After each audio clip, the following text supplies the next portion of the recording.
आज हम हुर्फ़े तहजी page number 4 पढ़ेंगे। चीज़ों के नाम बताएं जिस हुरूफ से नाम शुरू होता है, इस पर दायरा लगाएं।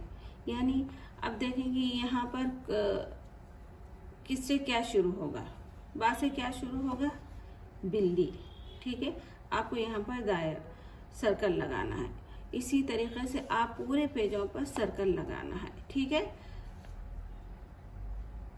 बा से बिल्ली, बा से बतख। ठीक है, सीन से क्या आएगा, सेब। सीन से साइकिल, सीन से सांप। ओके, गैन से गुब्बारा, ये रॉन्ग है। ठीक है, दाल से दरवाज़ा, दाल से दरख्त, दाल से दांत। ठीक है,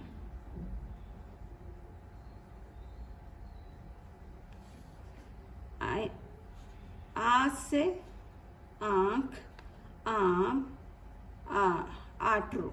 ठीक है, मीम से मेंढक, मीम से मुर्गा, मीम से मोर। तो यहाँ पर कौन सा आएगा, मीम। Exactly right. यहाँ पर क्या आएगा, गुब्बारा।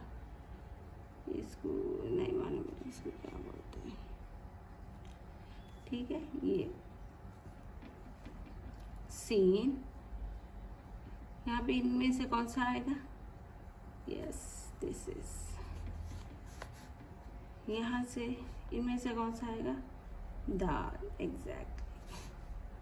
अलिफ से आँख क्या आएगा, यस राइट।